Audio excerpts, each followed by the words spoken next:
আবারও চলে এসেছি মালা রান্নাঘরে।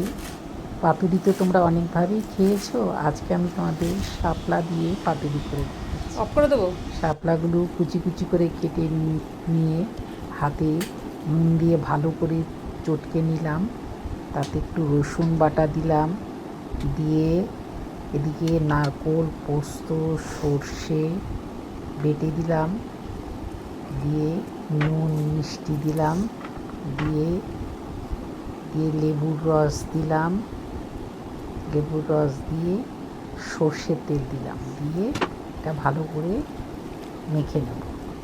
নিয়ে এবারে এটা কলা পাতায় দিয়ে তোমাদের পাতুরি করে দেখাচ্ছি। এবারে শাপলা মাখাটা একটা কলা পাতার মধ্যে নিয়ে একটা করে গোটা চিংড়ি, গোটা কাঁচা লঙ্কা দিয়ে তার উপরে আবার লেবুর রস দিলাম আর কাঁচা সর্ষের তেল দিলাম, দিয়ে এবারে এটাকে ভাজ করে নিচ্ছি। আর আপনাদের মতন করে ভাজ করে নেবেন। দিয়ে সুন্দর এটা ভাজ করে নিলাম। নিয়ে এবার আমি তেলে